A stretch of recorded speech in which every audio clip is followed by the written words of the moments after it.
Okay, good morning. Um, we're gonna get into chapter 30, and it's about vows. I cannot stress this enough, okay? I really just cannot stress this enough. While the Bible was divinely ordained, it was still written by human hands. And because of that fact, you cannot remove some level of humanity from it. That said, there are going to be certain things that are going to be according to the societal norms of that time. This is going to be one of those sections. Keep in mind, at that time, women were, well, women in the Israelite community were to be either in their father's household or their husband's household. The idea of women living alone meant that that was only because they were widowed or divorced. And if they were widowed, their spouse had died and there was no one left to take care of them. If they were divorced, they were shamed. And that was in the Israelite community. We know that in the world community, there were actually tribes of women in Africa that were basically the leaders of their tribes. We know that in the Nordic areas, women led tribes there. We know that women could be leaders in a large number of areas. Okay? So we also know that this part of women being placed under the husband, that is a societal norm that was part of the Israelite community at that time. So keep that in mind as we go through this Bible. This is actually going to be one of those sections that part of it is going to be because of a societal norm.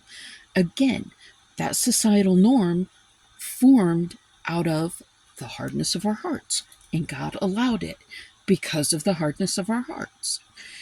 There is always an expectation from God that we are going to traverse through time and begin to see things differently. We're going to, for lack of a better term, evolve. And not just physically, but mentally and societally, we're going to evolve. And we need to recognize that. Moses said to the heads of the tribes of Israel, "This is what the Lord commands. When a man makes a vow to the Lord or takes an oath to obligate himself by a pledge, he must not break his word, but must do everything he said. When a young woman still living in her father's house makes a vow to the Lord or obligates herself by a pledge, and her father hears about her vow or pledge, but says nothing to her, then all her vows and every pledge by which she obligated herself still will stand. But if her father forbids her when he hears about it, none of her vows or the pledges by which she obligated herself will stand. The Lord will release her because her father has forbidden her." At that time, it was expected that a woman would be living in her house, her father's house, until she was married. In that society, at that time, it was expected for a woman to live in her father's house until she became married. As I said, that was not every society in the entire world community. The Israelites had this idea, and it became a part of their societal norms, that women were to live within their father's house until they either were married or their father died. We do not do that today. Any vow or obligation taken by a widow or divorced woman will be binding on her. If a woman living with her husband makes a vow or obligates herself by a pledge under oath, and her husband hears about it, but says nothing to her and does not forbid her, then all her vows or the pledges by which she obligated herself will stand. But if her husband nullifies them when he hears about them, then none of the vows or pledges that came from her lips will stand. Her husband has nullified them, and the Lord will release her. Her husband may confirm or nullify any vow she makes, or any sworn pledge to deny herself. But if her husband says nothing to her about it from day to day, then he confirms all her vows, or the pledges binding on her. He confirms them by saying nothing to her when he hears about them. If, however, he nullifies them sometime after he hears about them, then he is responsible for her guilt. In other words, a woman takes a vow. See, she's not going to have sex for a year. Okay? She's married. She says, I'm not going to have sex for a year. If her husband hears about that, the moment he hears about it, he can go to her and say, no, we're not doing this. You know, if you want to go this long, fine. If you want to do a month, okay. If you want to do it for 6 months, okay. I can get behind that. We're not going a year. If he goes to her and he says that, like right as soon as he hears about the vow, then he has nullified the vow. If he instead lets the vow continue day by day by day by day, and after about 6 months he gets tired of it and says, you're done. We're calling it into this vow. From that moment on, the guilt will not be on the woman. She had made that commitment for a year, and when her husband found out about it, he didn't say anything. He didn't deny her. He didn't argue with her. He didn't say anything about it. He was at that point in accordance with her, in agreement with her, to allow that vow to stand for a year. But when he decided 6 months into it, he was tired of it, he was going to force her to no longer go a full year. He then took the guilt upon himself for that broken vow. It was no longer her fault that that vow was broken. It was his. And all that guilt went on him. He had to ask for forgiveness from God over it. Now, again, those are societal norms. At that time, in that place, they had no idea. Their society did not include the concept or idea that a woman like me would exist. A woman that would choose to be single, would choose to not live in her father's house, would choose to make decisions on her own, would choose to make her vows and commitments to God.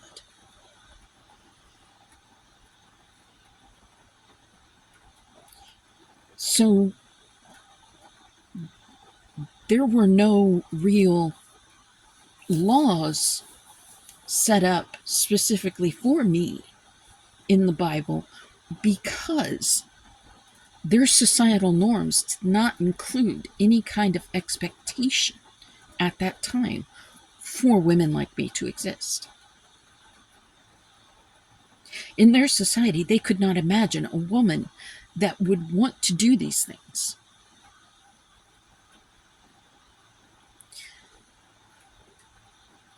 And as we have grown as a human creature, society has changed and become more acceptable of things such as women that live alone.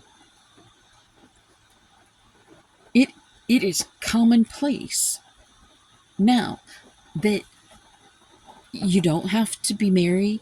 You don't have to have ever married. You don't have to be divorced. You don't have to be widowed. You don't have to live in your dad's household all the rest of your life. It is a choice that we can make. And it is one that should be acceptable. Because at no point did God forbid it from happening. But we see here where God was working within societal norms. We see here where some of this was written because of the way that society was at that time, during the Israelites' societal norm time. That was the expectation. Expectations change. Societal norms change. That doesn't mean it's evil. That doesn't mean it's good or bad. That just means that's what that is. That doesn't mean that as a woman I'm sinning before God. I'm not. I've made my commitments and my vows to my God. And God has been pleased with the vows and the commitments. Mankind might not be pleased over it, but I don't live to please mankind. Once again, there are those of us that are set apart for no other reason than for God. And we rebel against that. I can tell you there's been many a day that I rebelled against it. Most of my life. I thought, no, that wasn't. There were things that I did not want to be part of. I never truly wanted to be married. And as I've said, if I was going to have children, I always expected to adopt.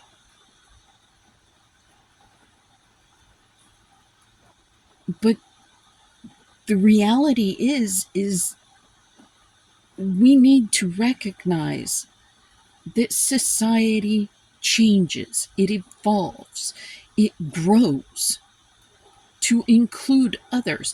God will work with the knowledge that we have at that time. That does not mean that we are not supposed to gain more knowledge. That does not mean that we are not supposed to gain more acceptance of things.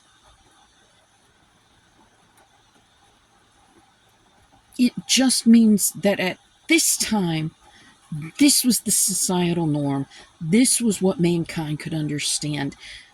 This was what God worked with. This was the knowledge they had. And today, we now have different knowledge. So we have different societal norms. So God works with us differently. It is important to recognize and accept that. Because if we do not, then we spend a lot of time judging others and doing so wrongly. Because for as much as we want to be unique, we have to be part of the community. Humanity is one of the only animals that you will find that does this desire to want to stand out. Think about it. Lions live in prides.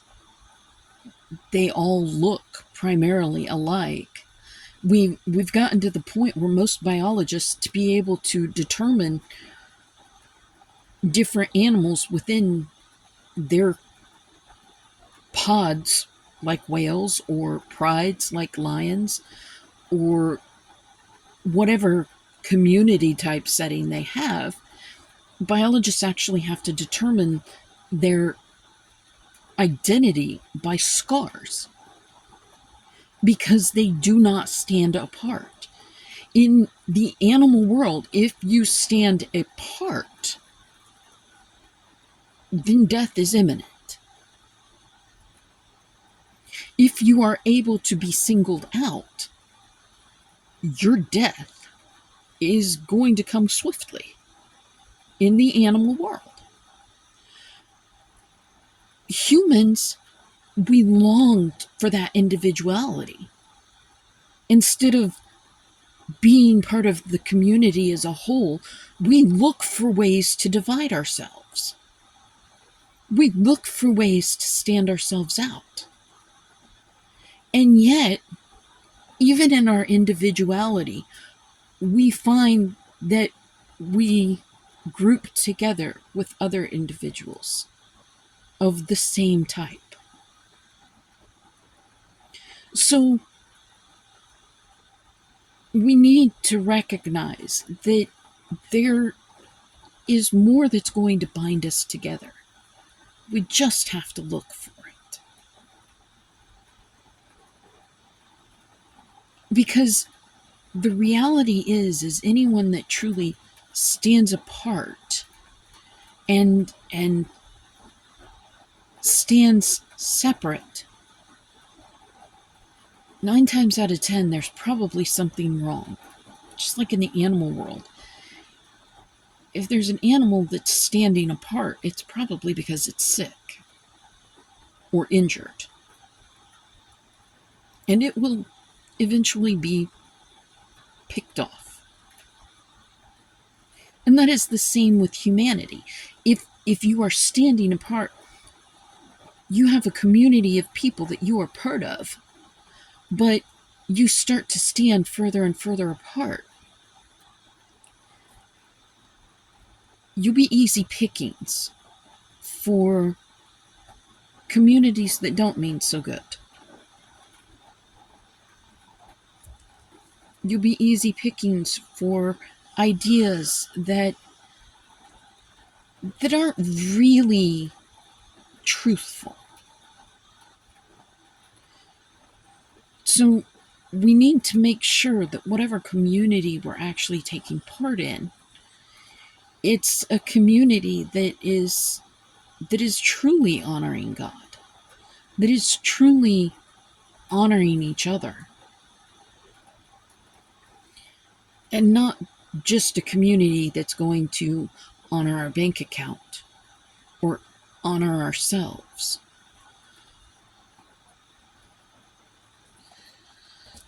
Vengeance on the Midianites. Chapter 31. The Lord said to Moses, "Take vengeance on the Midianites for the Israelites. After that, you will be gathered to your people." So, final commands. God is telling them, you're going to go and you're going to take part in this. Remember, Moses is married to a Midianite woman. All those years back, he married a Midianite woman. And has a Midianite father-in-law that was living with them. But this has been pronounced on them that these Midianites today, they're not okay. So Moses said to the people, "Arm some of your men to go to war against the Midianites and to carry out the Lord's vengeance on them. Send into battle 1,000 men from each of the tribes of Israel." So 12,000 men armed for battle, 1,000 from each tribe, were supplied from the clans of Israel. Moses sent them into battle, 1,000 from each tribe, along with Phinehas, son of Eleazar, the priest, who took with him articles from the sanctuary and the trumpets for signaling.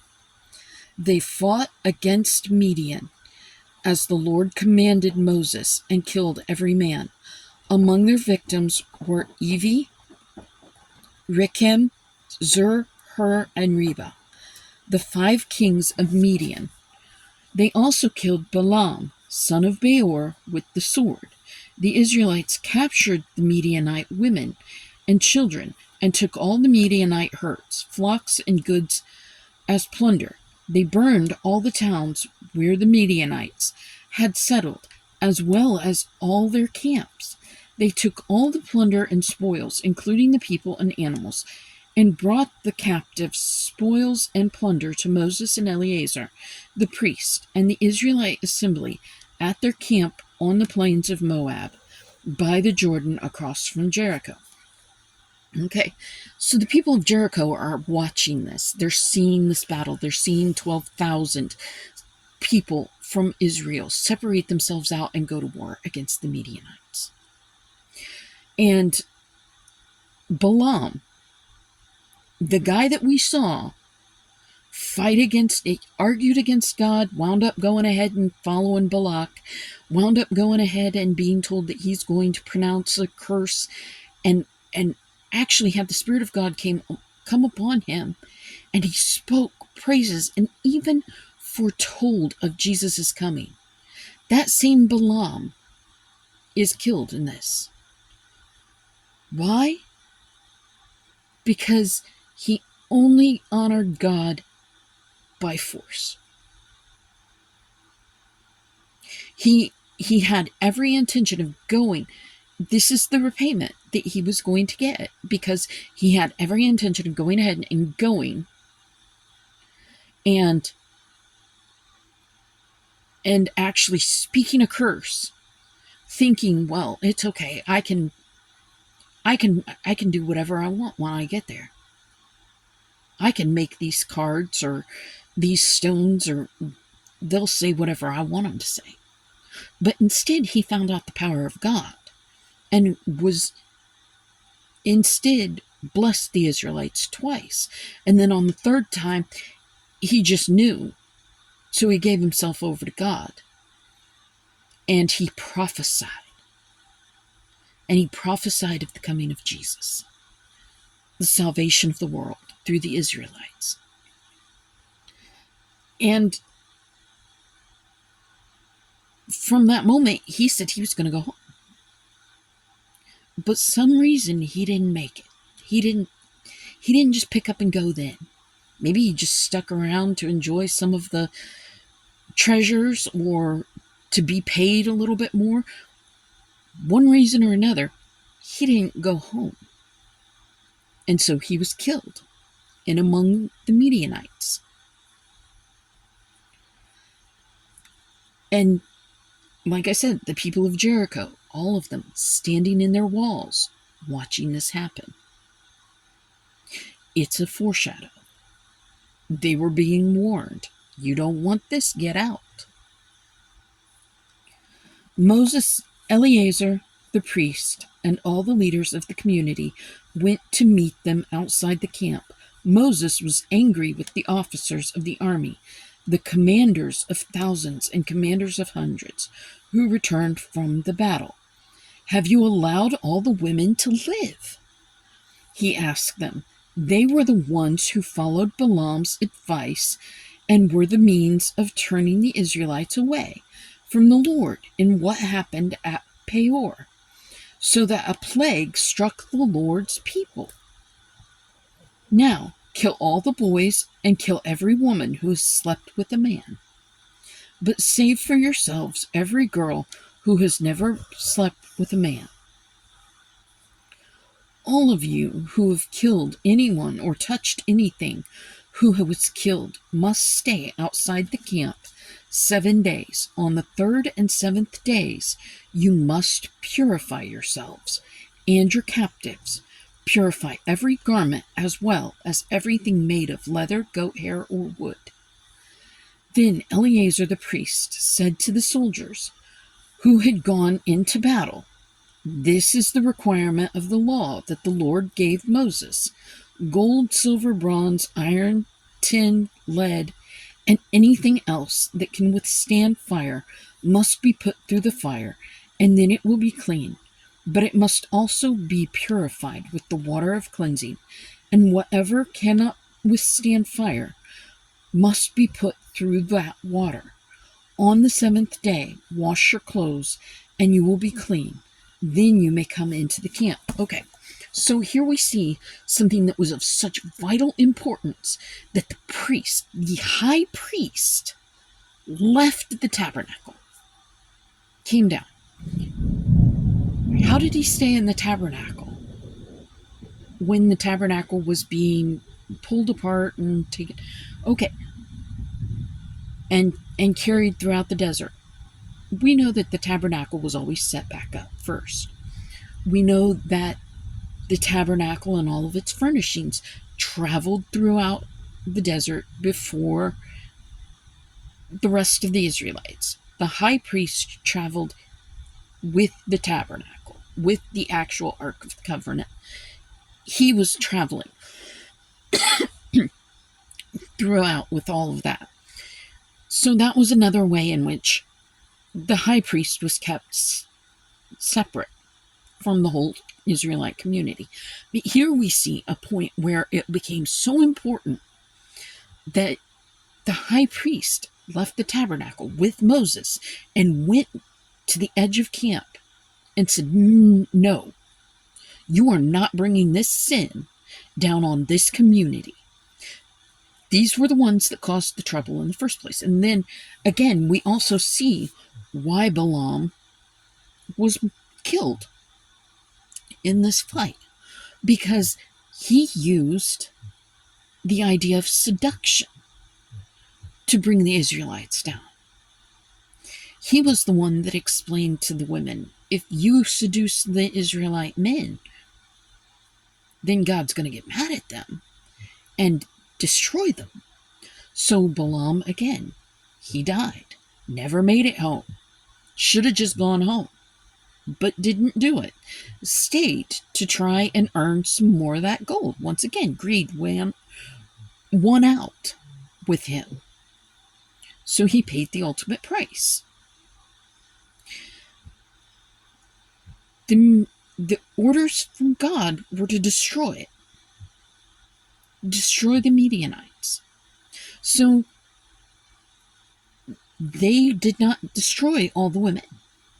They were going to bring the women into the Israelite community. But the women were the ones that had created the problem.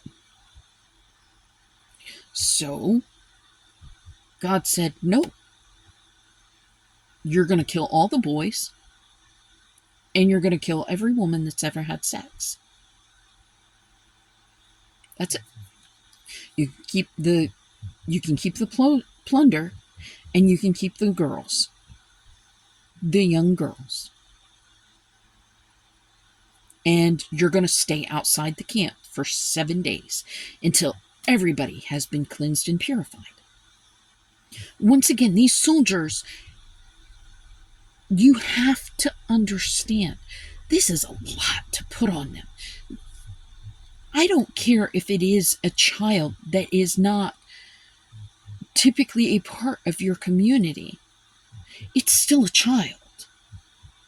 And now at the edges of the Israelite camp, they're being told, all these boys that you brought, kill them.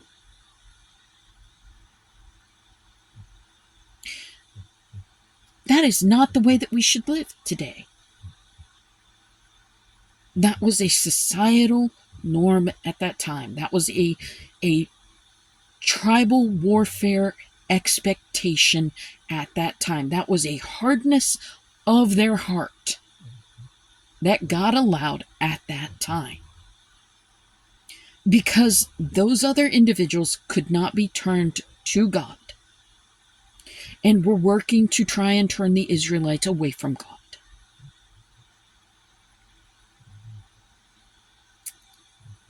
No, it was not what God truly wanted, but And we see that. We see that in the New Testament. We see that in Jesus' sacrifice.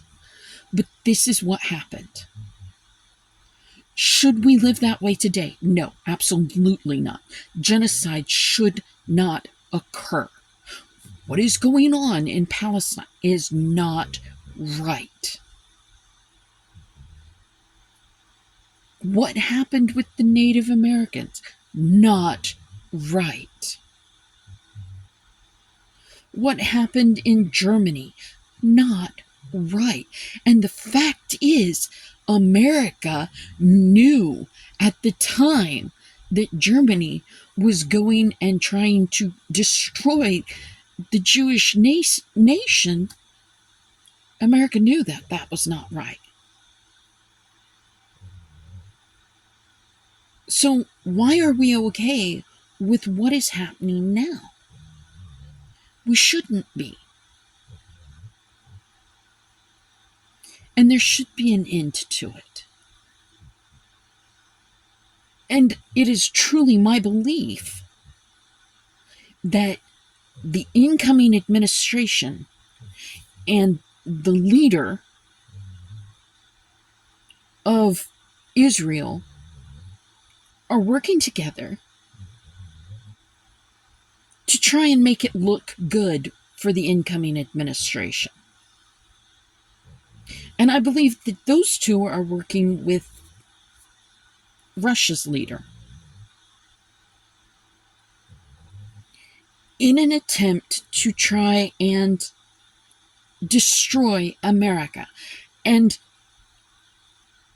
America, we need to get smart. Because this continual need to divide ourselves, to allow ourselves to be divided, it is destroying us. Allowing the incoming administration to create chaos on our friends, on our family, on our neighbors, it's wrong. We have got to stand up against it. And if that requires petitions, if it requires phone calls, do what needs to be done. If you have to message them through Facebook, let me give you a little hint. The people have the power to change things. We always have. And we have that power and that strength when we are combined, not when we are divided. And the division by generations, the division by male and female, the division by races, the division by take your pick at this point, it's not going to help us grow together as a community, and it's not going to help the world grow together as a community. We have really got to get out of this division, this cycle of division. It's abusive.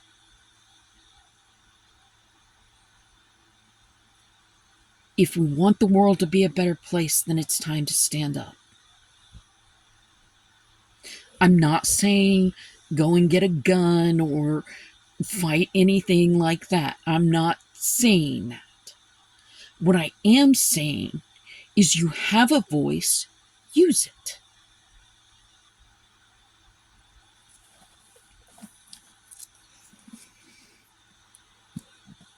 Dividing the spoils. The Lord said to Moses, "You and Eleazar the priest and the family heads of the community are to count all the people and animals that were captured. Divide the spoils between the soldiers who took part in the battle and the rest of the community.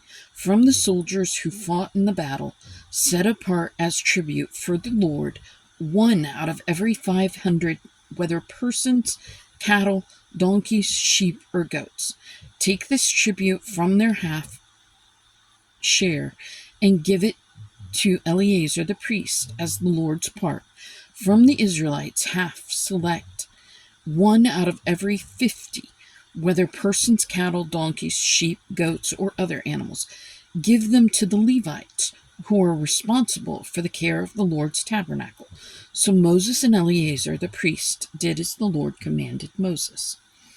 The plunder remaining from the spoils that the soldiers took was 675,000 sheep, 72,000 cattle, 61,000 donkeys, and 32,000 women who had never slept with a man.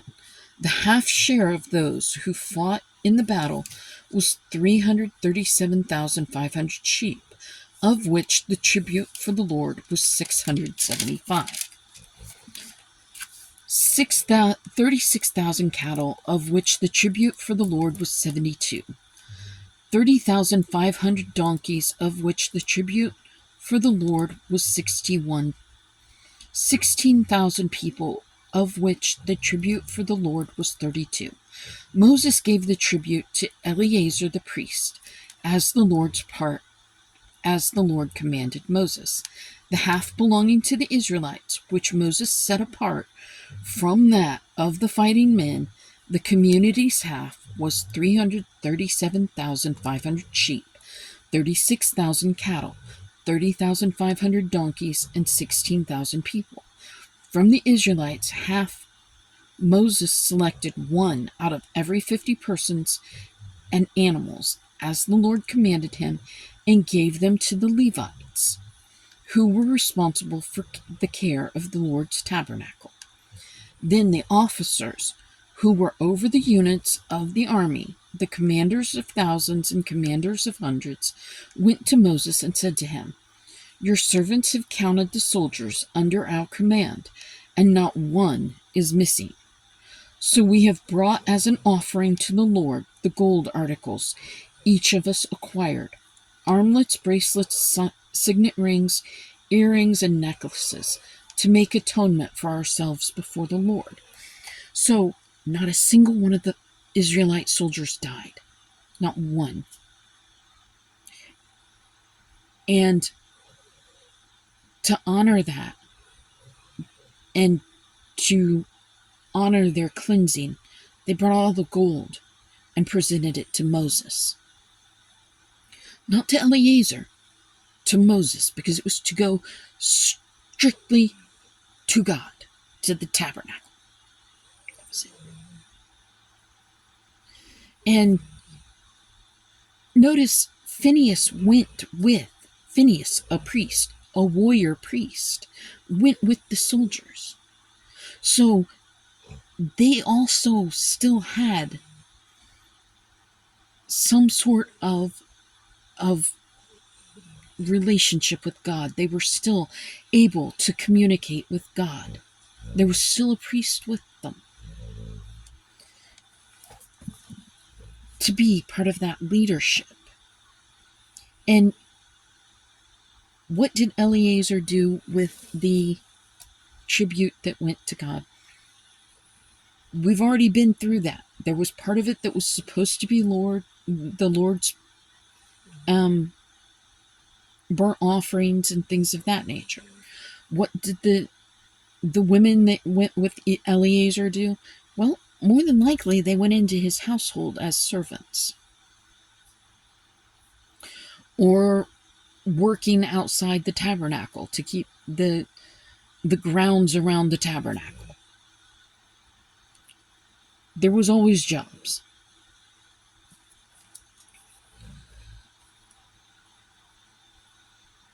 Moses and Eleazar the priest accepted from them the gold, all the crafted articles, all the gold from the commanders of thousands and commanders of hundreds, that Moses and Eleazar presented as a gift to the Lord, weighed 16,750 shekels.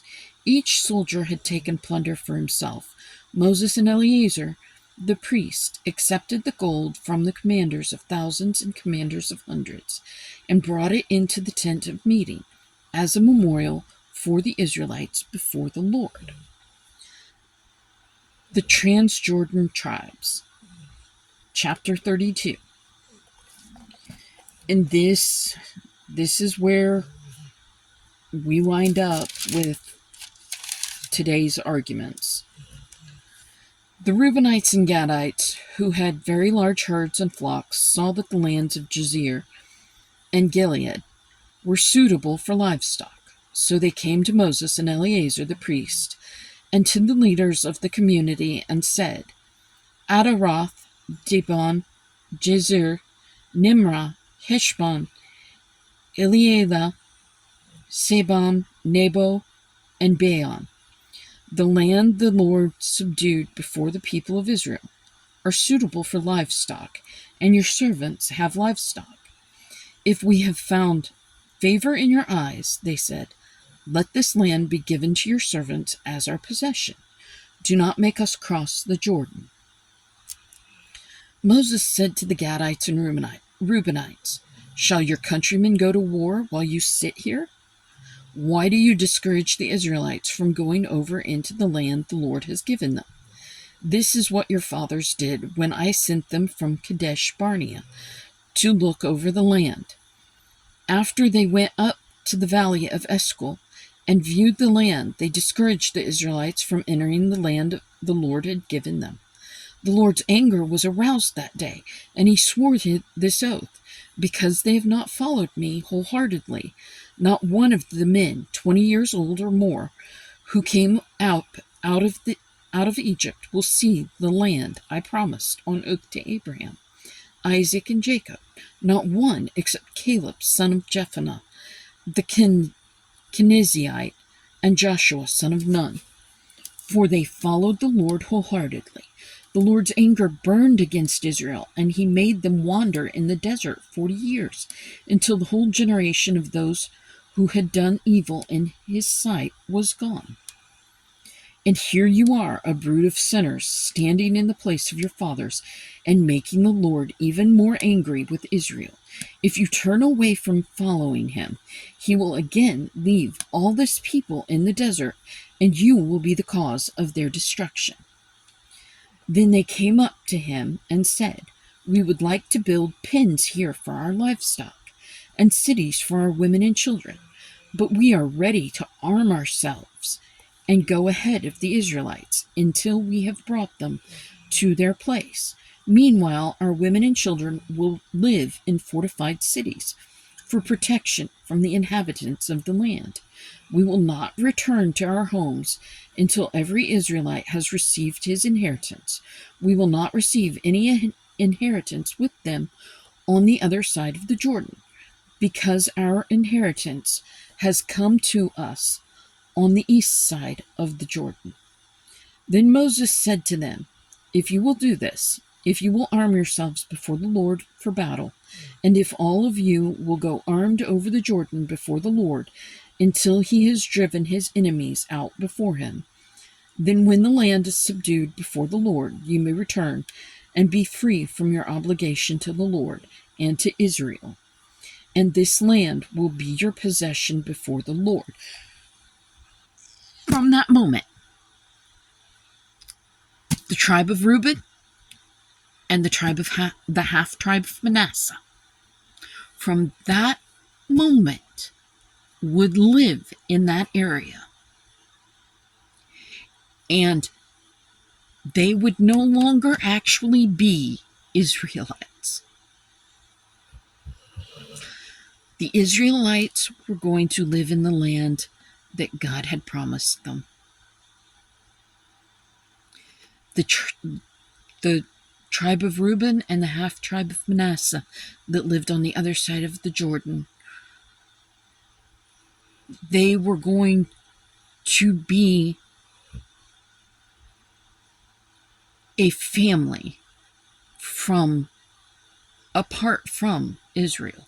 They would actually have separate temples and things of that nature, and we will see that later.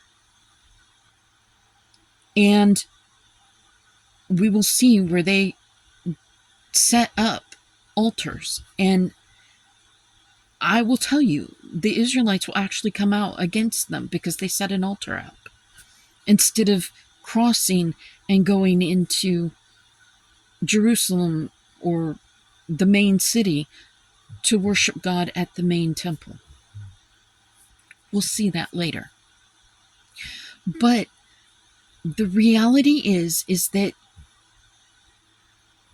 they were no longer considered an actual part of Israel.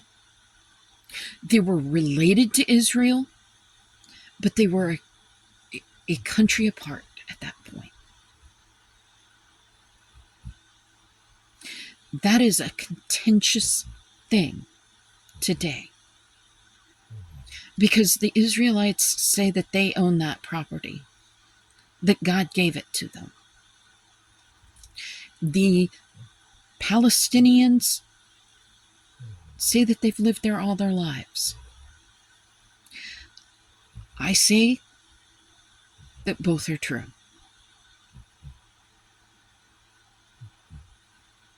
The Palestinians are ancestral of Reuben, the Reubenites, and the Manasseh, half tribe of Manasseh. And they were given that land. But they were no longer an integral part of the Israelite community. And so they took on different religious beliefs, different community beliefs, things of that nature. They became a group unto themselves. Now, is that 100% what happened? I don't know, but that is what I believe. That is what God has put on my heart. So in other words, what I'm saying to you right now is that the Palestinians, while they became a separate entity and group, a separate country of Palestine, they were still part of the Israeli community. So those that Israel in this current war are committing genocide on are their brothers and sisters.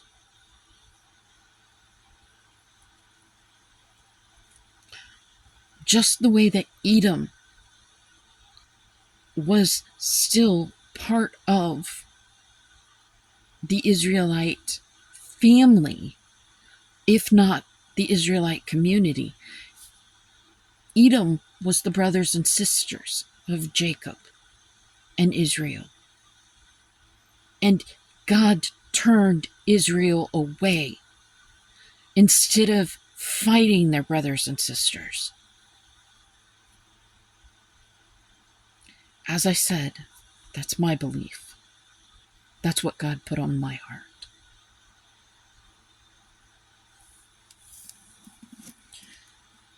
Is it possible that I'm wrong? Of course.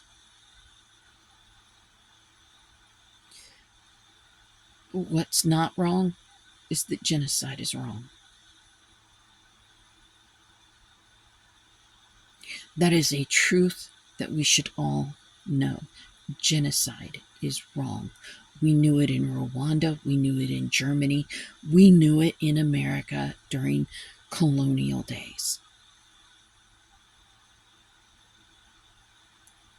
Genocide is wrong.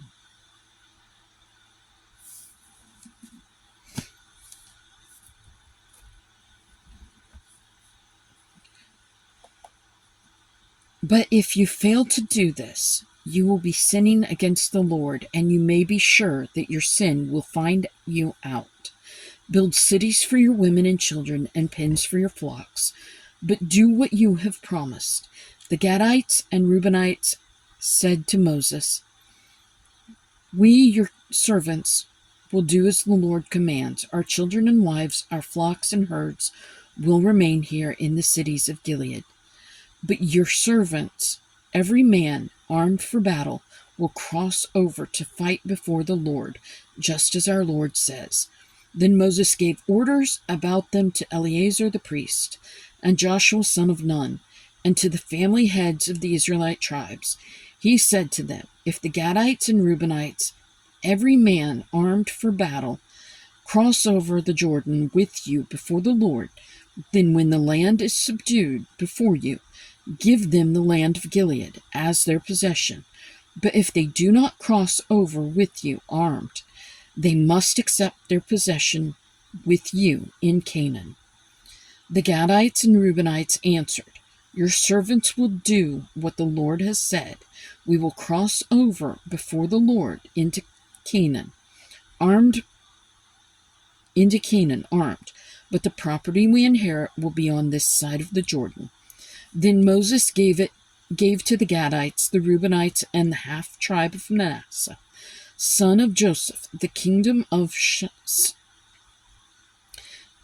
Sihon, king of the Amorites, and the kingdom of Og, king of Bashan, the whole land with its cities and the territory around them. The Gadites built upon Dibon, Ataroth, Arorah, Atroth, Shofan, Jazer, Jogbeah, Beth Nimrah, and Beth Haran as fortified cities, and built pens for their flocks. And the Reubenites built Heshbon, Elealeh, and Kiriathaim, as well as Nebo and Baal. Maon, these names were changed, and Sibmah, they gave names to the cities they rebuilt. The descendants of Machir, son of Manasseh, went to Gilead, captured and drove out the Amorites who were there. So Moses gave Gilead to the Machirites, the descendants of Manasseh, and they settled there. Jair, a descendant of Manasseh, captured their settlements and called them Havoth Jair. And Nobath, king, captured Kenath and its surrounding settlements and called it Nobah after himself. We're going to leave off there. Yes, it was long. Sorry. Chapter 33, Stages in Israel's Journey. That's where we're going to pick up tomorrow. Let's go ahead and say our prayer. God, my holy Lord God, we ask that your hand of protection, love, and guidance be upon us. Show us your mercies and your graces, and God, please help us to stop dividing ourselves. Help us to see your will, your truth, and be guided by it. Let our minds become your minds, that we would dwell upon the thoughts that you would have us dwell upon, and that we would think of others as you think of them. Let our ears become your ears, that we would hear your words of truth, no matter what words are spoken, so that we actually know the heart of the individual speaking. Let our eyes become your eyes, that we might see your truth in everything and see others as you see them. Let our mouths become your mouth, that we would speak your truth, that they would drip from our tongue, and that our voices would continually lift you high in praise and honor and glory, God. Let our hands become your hands, continually working to build your kingdom, giving where you give, loving where you love, praising where you would praise, feeding the hungry, housing the homeless, clothing the poor, doing for those that are unable to do for themselves, God. Let our feet become your feet, that they would be continually on your path of righteousness, working to build your kingdom, so that when others follow us, they would in fact follow you, God. And let our hearts become your hearts, your heart, that it would not be so hard, and that we would love others as you love them, and that what breaks your heart would break ours. Let your Spirit fill us, God, that we might follow you and know your will better.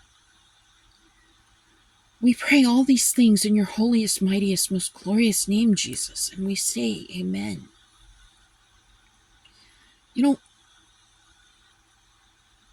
Be unique. Be who you are. And be unique before God. But also remember that there is more that is going to pull us together as a community than what divides us. And stop seeking out the things that divide. And most of all, stop using God to divide yourselves. Be kind to each other and yourself. And have a great day.